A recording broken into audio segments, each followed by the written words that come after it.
met Donald Trump daar in Amerika, met Brexit daar in Engeland, en die klomp ander manne wat in Europa inbeweeg, waar is die beste plek om te wil hê?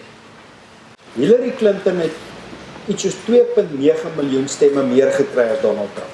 Dis 'n begin. Nommer 2, Donald Trump het eintlik gewen met 58.000 stemme in 3 state. Hy sou verloor het 2 keer teen Obama en hy sou verloor het teen Mitt Romney wat teen Obama verloor het. As jy sy stemme kyk. So, sy mandaat is nie so sterk soos hy voorgee dit is. En dit laat my baie dink aan die storie toe Ike Eisenhower wat in beheer was van die Amerikaanse Tweede Wêreldoorlog magte toe hy in 1953 die verkiesing wen teen Harry S. Truman. En Ike het dieselfde beloof wat hy gaan doen in Amerika. En toe vra hulle vir Truman, wat dink jy oor Ike se presidentskap? Toe sê hy kry 'n verskriklik jammer. Hy gaan in die White House instap en hy gaan 'n klomp orders gee en 6 maande later het niemand niks gedoen. So 'n deel daarvan is Trump besig om hom vas te loop, maar ek dink daar was 'n mate van demping van Amerikaanse besigheidsaktiwiteit wat hy gaan losmaak. Dit is so.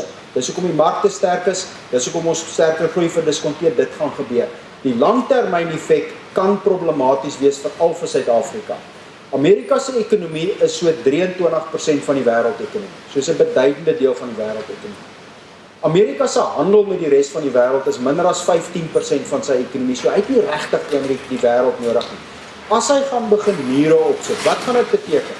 Gaan dit beteken dat die ou wat vir Nissan of BMW in Rosslyn in Pretoria werk, aan sy werk verander aan 'n Amerikaner en dit verloor aan 'n Amerikaner in Detroit?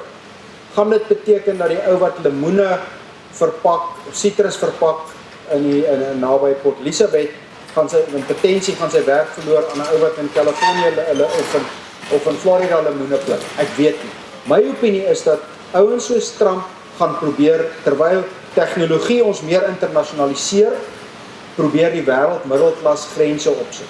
Ek dink wat gaan gebeur is, jy gaan vind dat aanvanklik gaan dit na sterker groei na FSA lei, maar op die langtermyn is dit die tipe ding wat Amerika gaan kos. Hoekom? Die oomblik wat jy grense opsit, skep jy oneffektiewe industrie.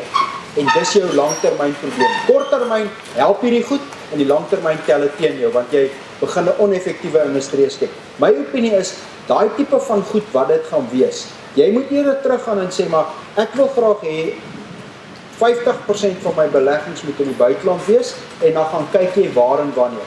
Ek dink in die korttermyn is Trump goed vir Amerika, in die langtermyn dink ek hy gaan nie goed wees vir Amerika nie.